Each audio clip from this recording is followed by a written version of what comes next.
Juan Carlos Hidalgo. I'm from Costa Rica. I'm a policy analyst. I work at the Cato Institute for 12 years. I'm done with Cato now. I'm going back to Costa Rica in the near future, in the next coming months. And I'm probably going to get involved in politics in Costa Rica.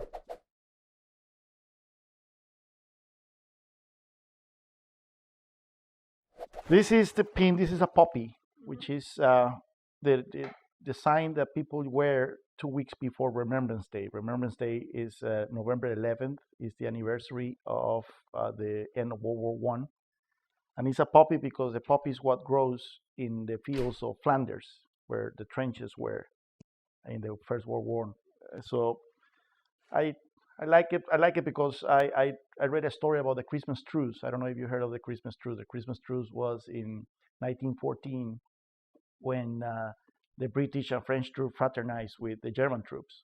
They came out of the trenches and they exchanged gifts. They played football. And after the war, they got in touch with each other and kept writing letters. And I was fascinated with the story. I watched a movie, Joyeux Noël, is a French movie about that, in 2008, I think. And in 2014, I decided to go with my wife to Flanders, to Ypres, which is the epicenter of the Western Front. And we were looking to celebrate the Christmas truce, the 100th anniversary of the Christmas truce. And interestingly enough, there were a lot of people like us from all over the world who came spontaneously to that spot. So we spent the most amazing Christmas. And since then, I've been wearing the poppy every time there is a Remembrance Day is coming.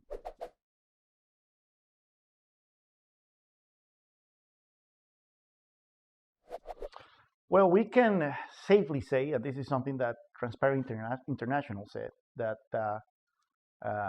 Brazil was the epicenter of corruption in Latin America, at least in this decade. It was exporting corruption to all over the region. There was a very elaborate scheme around Odebrecht, but not only Odebrecht, OAS was also a construction company.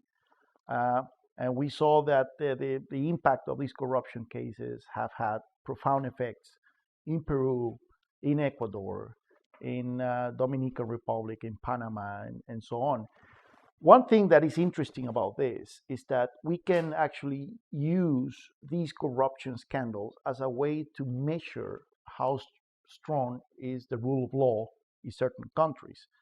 We know for a fact how much money was paid in bribes in Panama, for example, in Dominican Republic, which are small economies, but they were among the leading countries where bribes were paid. We also know about Mexico and so on. But then we know for a fact that in some of these countries, nothing happened. In Mexico, not much has been uncovered regarding Odebrecht's deals. The same in Panama, the same in the Dominican Republic. Whereas in other countries, particularly in Brazil, of course, which was where everything originated, but also in Peru, we have seen that the Attorney General office has been doing its job, the courts have been doing their job, presidents have been arrested, powerful politicians have been put under arrest. So it has been a good way to measure then how strong are institutions in the fight against corruption. And we have seen a great disparity along the region. In the case of Brazil, of course, it's interesting to see that it came out of nowhere. I mean, it's not a big surprise that corruption was pervasive, but it came out of nowhere, the extent of corruption, implicating basically all political parties, leading figures from the government, back then from the Workers' Party and the opposition. And the fact that piecemeal reforms that were implemented throughout the years, it wasn't just a big reform that we can pinpoint. It was piecemeal reforms that were implemented during the 1990s, during the 2000s, earlier this decade, that led to the strengthening of the federal police, the judiciary, the attorney's office, and that created the conditions for these corruption cases to be prosecuted successfully here in Brazil. So, yes, in one sense, Brazil was the problem, but on the other one, it has given us a clue of what kind of reforms can be implemented in other countries in Latin America in order to fight corruption, particularly when it comes to plea bargaining, which is perhaps the most effective tool we have seen in Brazil when it comes to uncovering and bringing to justice all these corruption cases.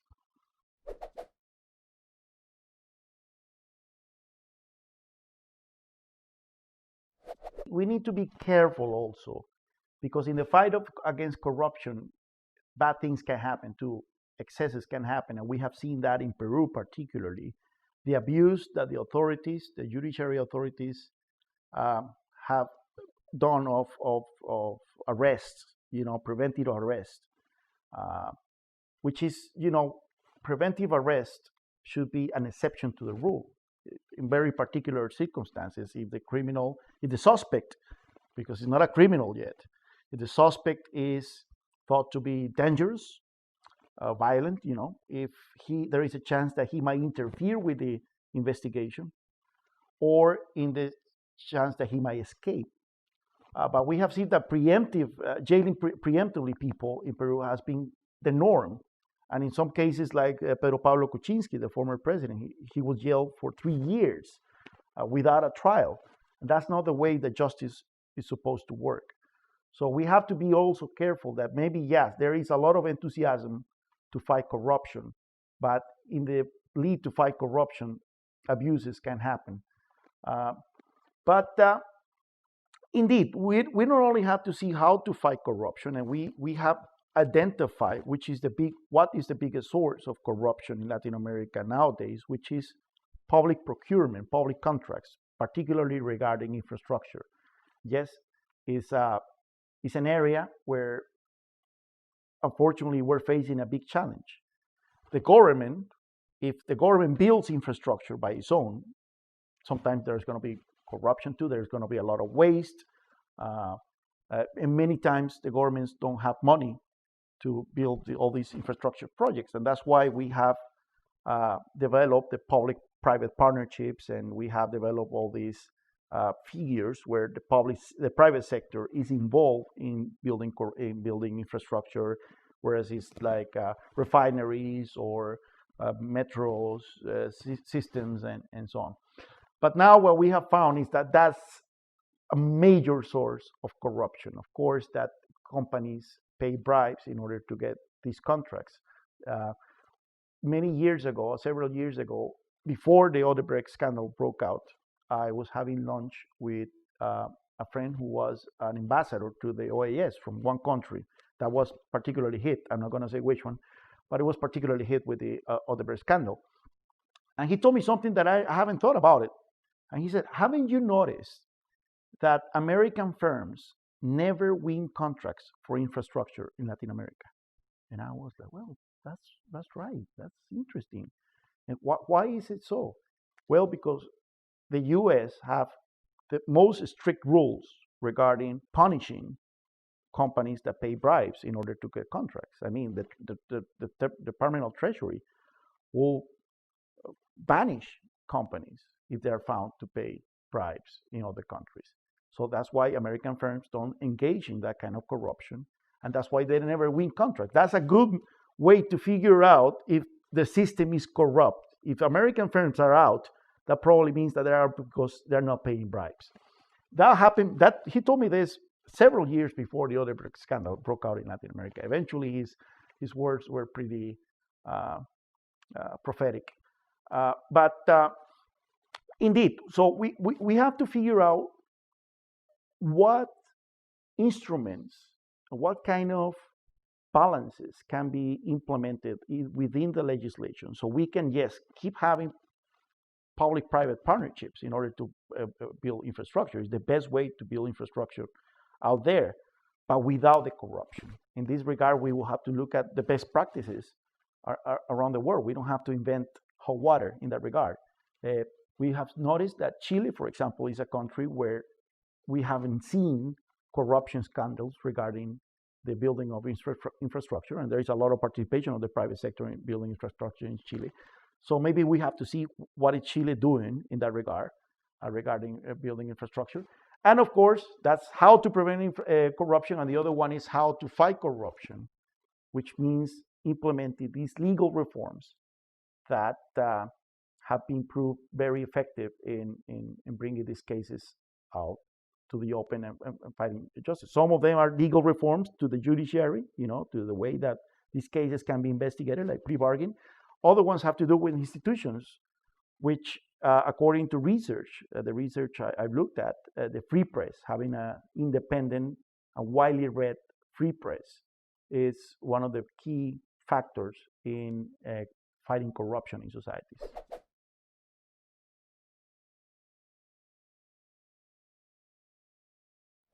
I have to confess that I think that my professional capabilities to discuss Chile are quite diminished, because I think that the problem with Chile is not about public policy, it's about psychology. And I'm not a psychiatrist. Probably that's what will be best to discuss what's going on in that country. Look, if you look at every single indicator in Latin America, Chile is always among is either the leading country or is among the top 2 or 3 countries in the region. Whereas we are talking about the economy, whether we're talking about social welfare, where we're talking about democratic institutions, where we're talking about transparency and corruption. I mean, every single indicator, Chile is always leading the pack, which makes these protests, these riots, profoundly disturbing. Why is it that a society that is so successful by every single objective metric is so unhappy? Well, I have several theories. I've been to Chile many times. I began going to Chile in 2010, and I remember that I remember witnessing how there is a large sector of society that, even though is doing well, they feel that the system is illegitimate because it was implemented. The economic model is illegitimate because it was implemented by dictatorship, by the dictatorship of Pinochet. Even though, the economic system was implemented by Pinochet, but then it was deepened by the democratic governments that came afterwards, left-wing governments by the Concertación. So if you look at young people in Chile in particular, that line of thought is very pervasive. People believe that the system is not illegitimate. If you look at the footage from the protests and the riots in Brazil and the march and all that stuff, you see that it's mostly young people who don't know how Chile was before this model was implemented. Let's go back to 1973 when Allende was toppled by Pinochet. And even 2 years later, when Pinochet was still trying to figure out what to do with the economy, Chile had 50% poverty rate. Chile had 500% inflation. Chile had shortages of food. You have to make a line to get chicken and all that. I don't know if you know Carlos Sabino, this sociologist professor from University Francisco Marroquín. He is from Argentina originally. He spent some time in Chile, then he immigrated to Venezuela. So he's been like following the populist path. But he was a communist. He was a socialist. And one day I asked him, so what made you change your mind? And he said, well, I was doing the line to buy chicken in Chile. And I figured out, well, this is not working. Socialism is definitely not working. And that's how he changed it. He didn't read Mises. He didn't read Hayek. He just by making the line to buy chicken. So Chile was a mess. And even up to the 1990s, when Pinochet left power, poverty was still over 40% of the population. But the people in the streets right now rioting against the system, against the model, don't remember those days. They are the sons of prosperity. And now they feel that they can be better off. But how? Exactly. Well, they're demanding free education. They're demanding free healthcare. They're demanding all free goodies that we know that there's no such a thing as a free lunch. I mean, somebody has to pay for it. So in their sense, Chile can be a fairer society if government will give more stuff for free. And we know how things work out when they go that way. Of course, we have that nirvana that many people in Latin America look up to, which is the Scandinavian societies. They say, well, in Scandinavia, that works, You have successful societies with big welfare states that are generous, and we could replicate that in Latin America. But every time that has been tried in Latin America, we end up with corruption, we end up with low economic growth, we end up with higher unemployment, and we end up with higher poverty. And I'm afraid that that's going to be the case in Chile. There is also one more point about Chile that I want to mention, and I need to write this down. But Chile is a democracy, one of the strongest democracies in Latin America, along with Uruguay and Costa Rica. They just had an election 2 years ago where the choices were pretty stark. On the one hand, they had a candidate, Alejandro Guillet, who promised more welfare, more redistribution, higher taxes on the rich, free higher education, and so on. On the other one, they had another candidate who promised to focus on the model, on the economic model, focus on investment, job creation, economic growth, and so on. The candidate who promised job creation, investment, and so on won overwhelmingly. So why, if there is such a large discontent in Chilean society, why didn't manifest it in the polls? Why didn't they go to vote for the candidate who was promising that nirvana of redistribution and welfare state? Well, that's something that I think we have to incorporate in our analysis of Chile. We cannot allow these demands to be enforced on a society by riots, protests, and even march. There is a way that you can channel your discontent. Go to vote. Particularly if there is a candidate that is promising what you are asking for. So that's one of the things that really concern me about Chile. That we are going to normalize some behavior that is anathema to democracy. The other day I was doing an interview and we were discussing Uruguay. That Uruguay is also in an electoral process. And it's one of the most stable countries in the region. You don't see riots in Uruguay. You don't see protests in Uruguay. Somebody asked me, well, why is it? And I think, you know what? I think it has to do with the fact that they have left-wing governments for the last 15 years. And it's not because the left-wing government has been successful or particularly good. It's just that when the left is in power, you don't see riots. You don't see people burning buses or businesses, Let's wait now that there is a big chance that the right is coming back to power in Uruguay. And I wouldn't be surprised that within a year or two, we will see riots in Uruguay and all that, because that's how the left, unfortunately, channel their demands. It's not through the democratic means, but through the democracy of the street, and we should not allow that. It's interesting how these protests were triggered. They were triggered by a rise of 4 cents of a dollar on the metro system, on the metro fares. The most modern metro system in Latin America. And that led in 24 hours to 80 metro stations being destroyed in Chile. Like 20 of them burned down. I saw the images of the metro trains in flames. And the first thought I had was, I wish we had a metro system like that in Costa Rica, So how do you explain that this spontaneous act of anger led to the systematic destruction of 80 metro stations in Santiago? I mean, there is something out there that needs to be explained. The other day, I was in bed. I was about to go to bed.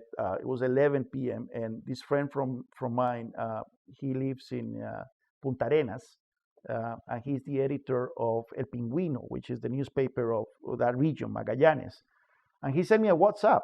In the WhatsApp, you could hear windows being destroyed by rocks, and you can see like rocks being thrown and things smashing and all that stuff. He said, we are under attack. There is a mob outside throwing rocks and throwing Molotov cocktails into the building where the newspaper is. I mean, how come like outrage about inequality can lead to mobs attacking newspapers? That doesn't make sense. So there is something out there that needs to be explained. The problem is that the left is very skillful in setting the terms of the debate. Whenever you mention this, they say, oh, you're paranoid.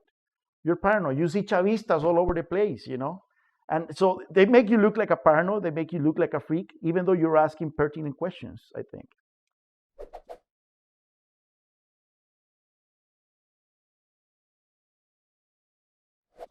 Yeah, I think that there is a lesson when it comes to Chile, and is that we thought that the successes of an economic model will be the first line of defense of that model or of that idea. If you have a model, an economic model that is reducing poverty, if you have a model that is reducing inequality, if you have a model that is providing social mobility, and all the other possible indicators, you will think that you don't need to be defending that model constantly at a grassroots level or in the universities or in the media and so on. Unfortunately, it doesn't seem to be that way. It seems that if you don't pay attention to what the other side is doing and the ideas they're spreading, that model can be under attack. So that's a lesson I think that we need to incorporate here in Brazil and everywhere. Accomplishing the reforms that we believe in is already very hard. But then, even after we accomplish them, we cannot sleep in our laurels. We have to keep defending these ideas because otherwise, perceptions can be created, that the system is not working for the regular guy, which is not the case, but eventually that can lead to problems.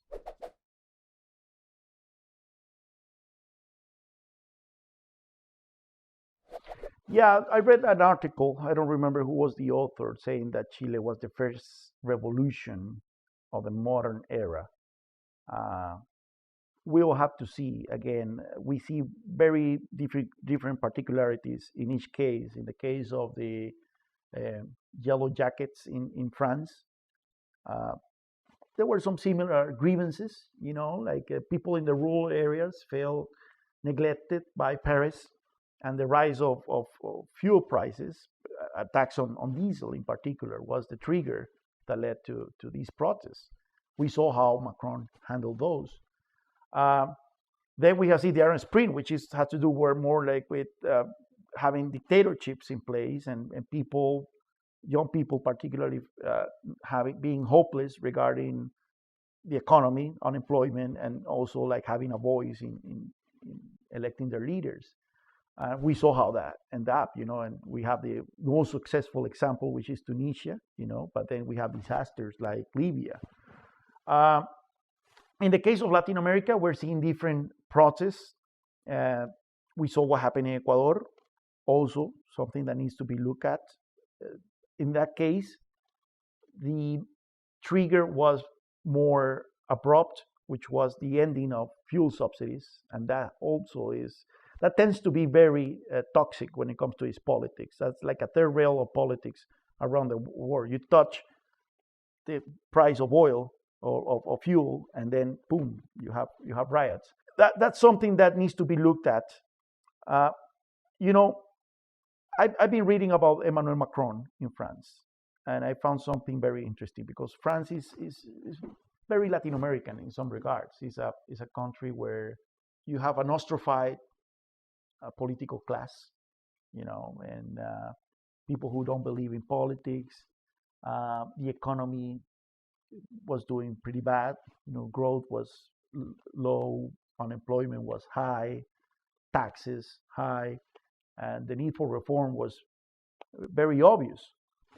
However, government after government, electoral cycle after electoral cycle, politicians in France will avoid discussing the need for reforms to the public.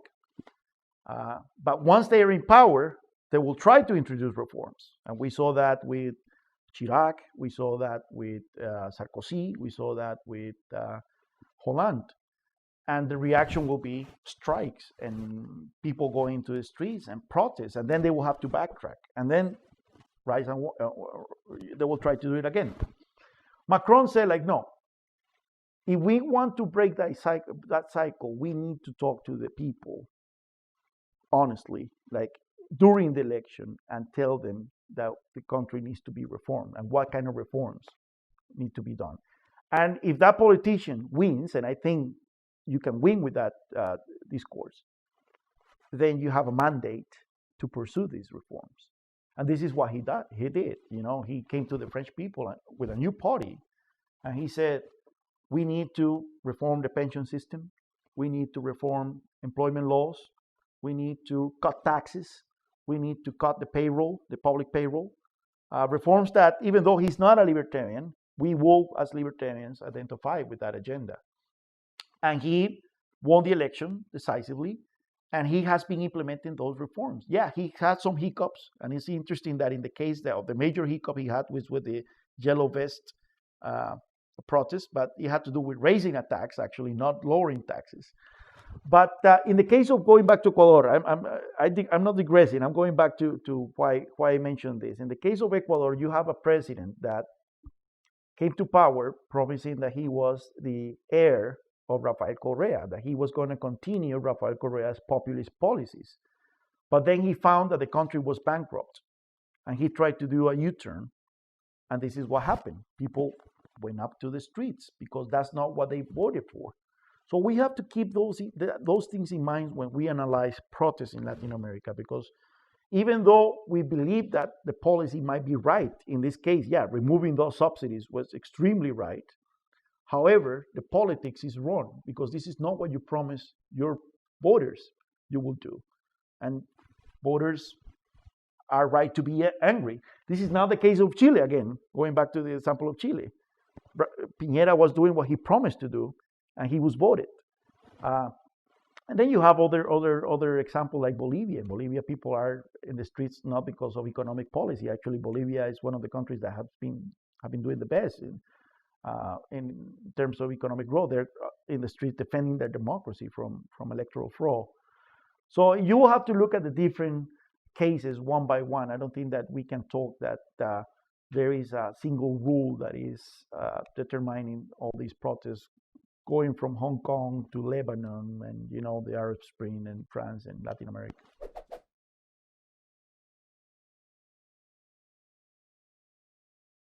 Well, it's interesting because in the case of Brazil, the people who went up to the street, they were demanding more transparency, less corruption, better public services.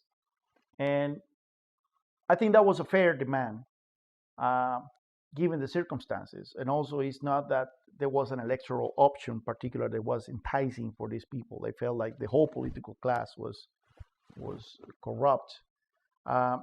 So I look at that differently from the case again of Chile. In the case of Chile, we see a middle class that is demanding free stuff. And I think that there is a trap in there.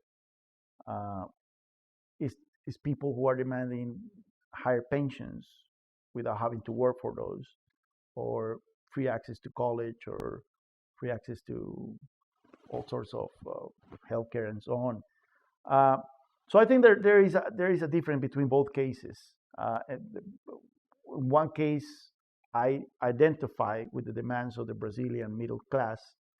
It's not that they want the government to provide more stuff. They just want. They're already paying a lot for it, and that's the difference. That's a lesson that Chileans should look at Brazil. If they had higher taxes and higher levels of spending, it's not that they're going to end up like Finland. It's probably they're going to end up like Brazil. In that case, I think that the Brazilian middle class, their demands can be channeled in a positive way, and that's where probably we have the greatest opportunity, giving them a narrative of how things can improve if we reform the Brazilian government, the Brazilian state.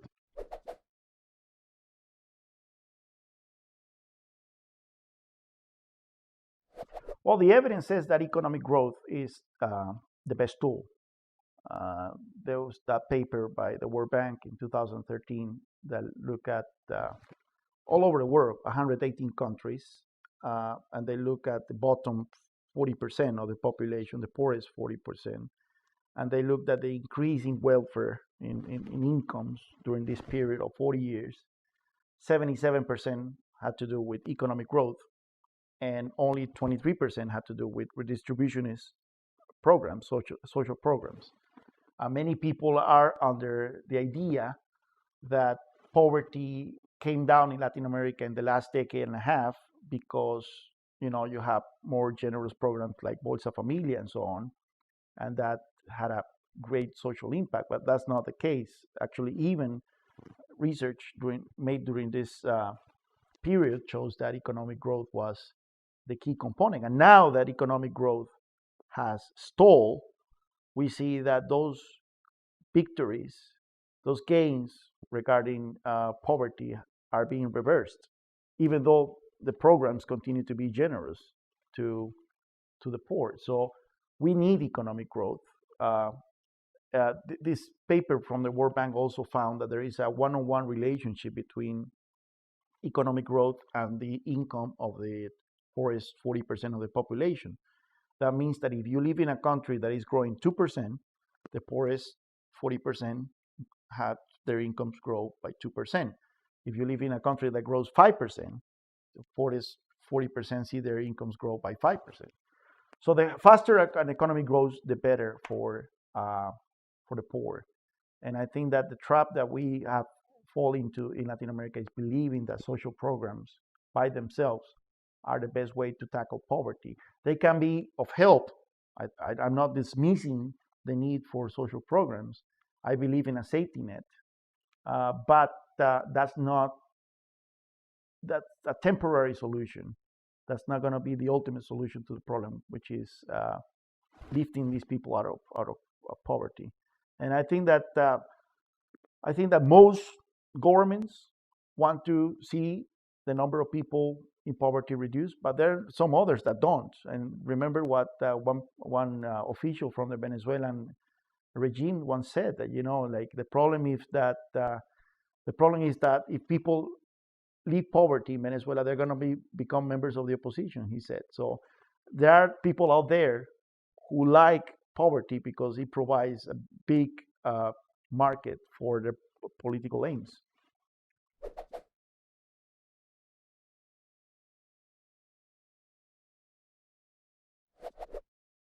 Well, let me mention one that is not only absurd but profoundly dangerous, and this is in the case of Costa Rica. In the case of Costa Rica, if we have Social Security, we have the Social Security institution, which is pensions and healthcare, and each worker pays a contribution, which is 9% of his salary for pensions and healthcare. However, if you're an independent worker in Costa Rica, that institution charges you double that. They charge you 18% for pensions and healthcare. But not only that, let's say that I go back to Costa Rica. I'm almost 40. And I go there and I want to register. Even I want voluntarily to have the Social Security take almost a fifth of my income, even though I don't use the healthcare system, because when I'm sick, I'm probably going to go to a private doctor, and the pension system is going to be bankrupt in 15 years. But let's say I go voluntarily to join the Social Security institution in Costa Rica, la Caja Costarricense de Seguro Social. They look at your profile and they say, well, you are 40. What have you been doing all these years, So we're going to estimate how much payments you missed since 2006, and we're going to charge you for all those payments that you haven't done since 2006, because that's the year where they started this, and we're going to charge you interest on top of that. We're going to charge you a penalty.